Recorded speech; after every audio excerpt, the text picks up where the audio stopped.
This journey of ours, dark nights, endless dawns, serving as refuge, home, and shelter. This arena, this theater, this battleground, this conquest.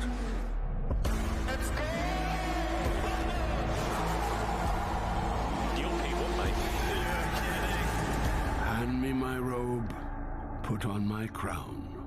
I have eternal longings to be king.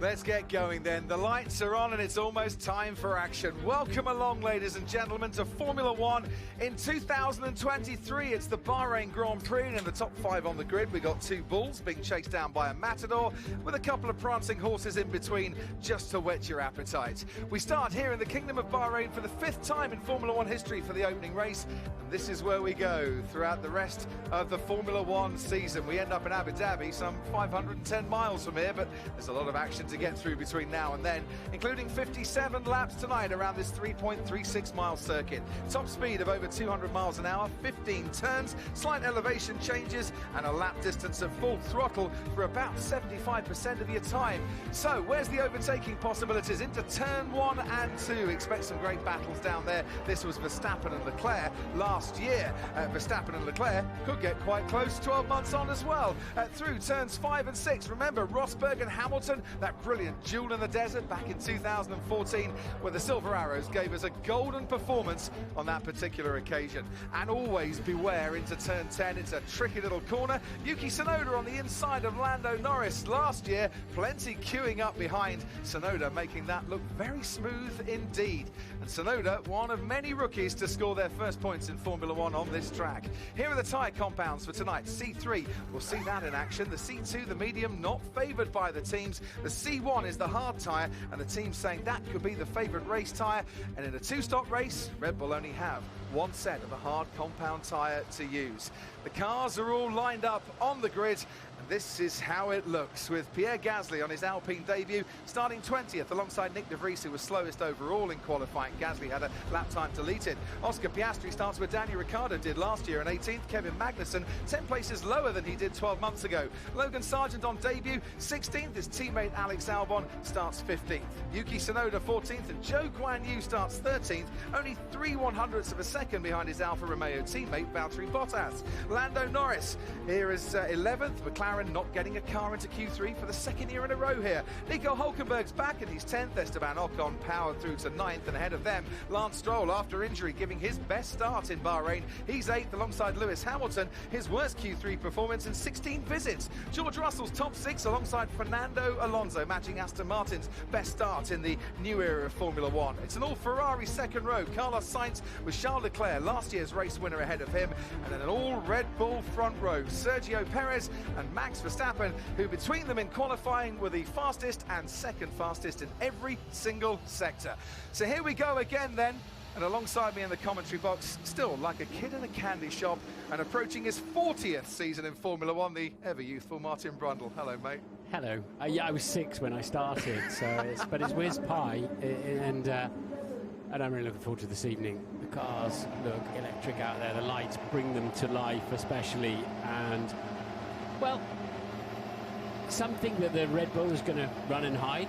Well, let's hope they have a good race between them if they do, but I think it's going to be an almighty scrap behind them and a long night, and it is interesting that Red Bull didn't save 2 sets of hard compound tyres, and we'll see. We know this track is pretty tough on the tyres. They get a lot of what they call thermal degradation. They just get too hot. They don't wear out. There's not enough grip for that because we're in the desert. So the track's surface is designed to cope if there's a sandstorm, which we did have in the early years here. But the track temperature, 5 degrees warmer than when they went out into qualifying yesterday. So, and that matters a lot. You'd think if the tyres are running well north of 100 degrees, what does it matter if it's another 5? But it does. It matters a lot. Red lights ahead of Sergio Perez. Red striped tyres on every single car at the start, except Kevin Magnussen down in 17th for the Haas. They've all gone, apart from one, with a soft tyre to get going tonight. And of course, we know from qualifying, Charles Leclerc has a brand new set. Now that'll give him 2 or 3 metres advantage away from the grid. His tyres haven't been cured, haven't had a heat cycle through them, because he elected to just save them for today. And it should give him, with a big slipstream behind Max Verstappen, a really good run down to turn 1. And we have to assume Red Bull have talked a lot about this to their drivers, and they'll be flying in formation. But it's a very wide track. So we're off on the formation lap under the lights, powered by those 7,125 solar panels here. And if you want to choose your viewing option for this season, well, you can. And you can jump on board with any of the 20 Formula One drivers on the grid. It's brand new for 2023. You can watch every sprint and every race and every qualifying session from your favourite driver's perspective, and you can listen to them on the team radio as well.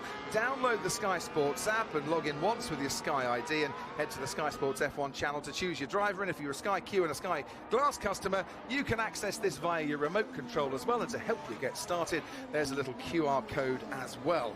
So follow your favourite driver, and these are the possible race strategies as well. 2-stop, the team's saying a 1-stop, unless we get a safety car here, which we have had for the last few years, is absolutely impossible.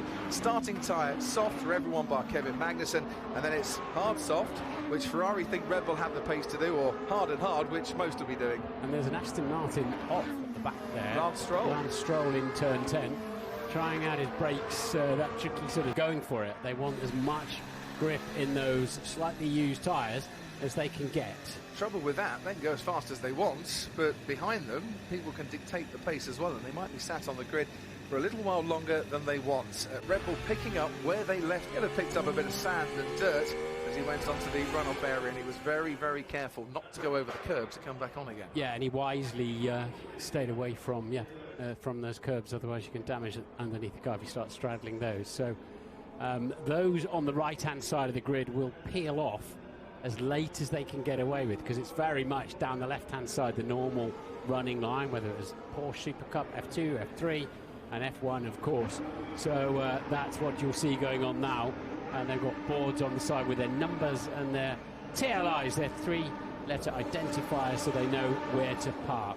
So Lance Stroll is ready to slot into P8 on the grid. A brilliant recovery after a mountain bike accident left him with some severely injured hands. But as his dad and chairman of Aston Martin told Martin on the grid, he's had a full simulation in the sim back at the base, a full race simulation, and he should be okay for tonight. Out in front, Max Verstappen, never won here in, 9 previous visits to Bahrain. Can he break that duck tonight? Sergio Perez, his teammate, has won the Sakir Grand Prix, but never on this particular circuit. Charles Leclerc was last year's race winner. Carlos Sainz was the runner-up. Fernando Alonso's a 3-time race winner, and they all start on 0 points. And where we end up in Abu Dhabi is anyone's business from here. It's the Bahrain Grand Prix. Alonso and Lance Stroll touched. It was in the Austin Grand Prix, and they were racing for different teams, and it ended up very badly for Fernando Alonso and for Lance Stroll that day. There's a bit of bodywork come loose and flown off as we make the way down towards turn 11. Right out at the back is Nick de Vries in the Alpha Tauri. In the Red Bull, Max Verstappen continues to streak away. And this is why Charles Leclerc gave up a final run in qualifying, to have those new tyres to get the drive down to the first corner. And it has to be said, Perez's start wasn't that cracking either. And for Red Bull 1 and 2 now. Yeah, so he and also Perez crossed the detection line second there, so he was the one who got the DRS up the hill, the rear wing open, the drag reduction system. Piero Ferrari, the vice president of the Ferrari company, not enjoying that, I'm sure.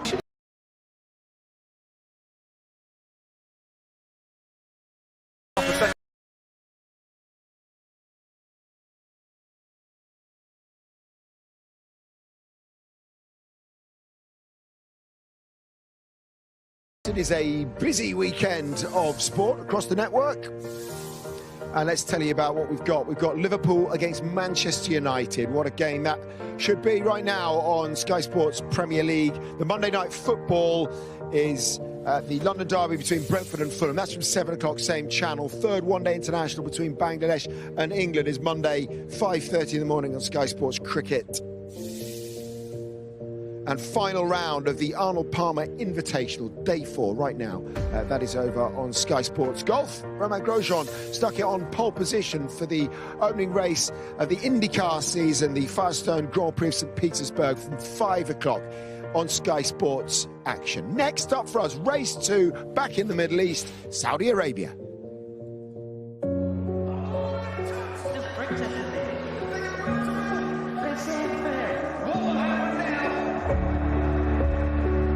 Next time, Saudi Arabia. You got another thing. Hamilton takes the lead into the first corner. That's crazy, man. And that's Sergio Perez, who's been tagged. Hamilton, an Ocon touch. Lewis Hamilton trying to get into the lead of the race. They go wheel to wheel. Get the position back to Hamilton strategically. Oh, they collided. Just brake tested me. And the two Alpines go for it. Here we go again. Verstappen takes the lead. Charles Leclerc holds on to the lead. The Saudi Arabian Grand Prix. Next time. So back in a couple of weeks for us then. And we'll be in Jeddah at that very, very quick street circuit. March the 17th to the 19th here on Sky Sports F1. We're also podcasting too, so we'll be back.